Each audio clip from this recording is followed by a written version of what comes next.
মনটা ভীষণ চা চা করতেছে, তাই চা বানাতে চলে এলাম। আসসালামু আলাইকুম, কেমন আছেন সবাই? আফরোজ লাইফে সবাইকে স্বাগতম। মা ছেলের আজকে ভীষণ চা খেতে মন চাচ্ছে, তাই চা বানাতে চলে এলাম।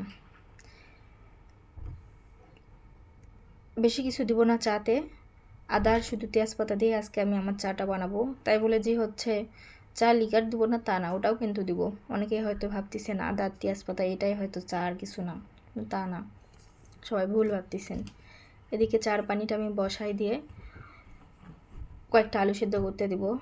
আমার সব ভিডিওতে প্রায় দেখেনি আমি বলি আমার ভর্তা খুব পছন্দের। হ্যাঁ, আমার ভর্তা খুবই পছন্দের। আমি সব ধরনের ভর্তা খেতেই খুবই পছন্দ করি। আলুর ভর্তা হলে তো আমার আরও কোনো কথাই নেই। তাই ভাবলাম যে কয়েকটা আলু সেদ্ধ করতে দেই, তরকারিও আছে একটু, এই দিয়ে সব মিলে খাওয়া হয়ে যাবে। প্রেশার কুকারে অল্প একটু পানি দিয়ে আমি আলুটা সেদ্ধ করতে দিয়ে দেবো। ওদিকে কিন্তু চাটা হচ্ছে।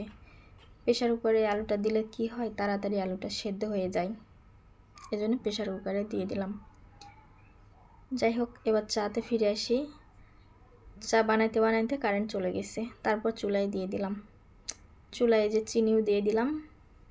দেখা গেল যে ওখানে হইতে হইতে আবার কারেন্ট চলে আসছে, আবার কারেন্টের চুলায় দিলাম।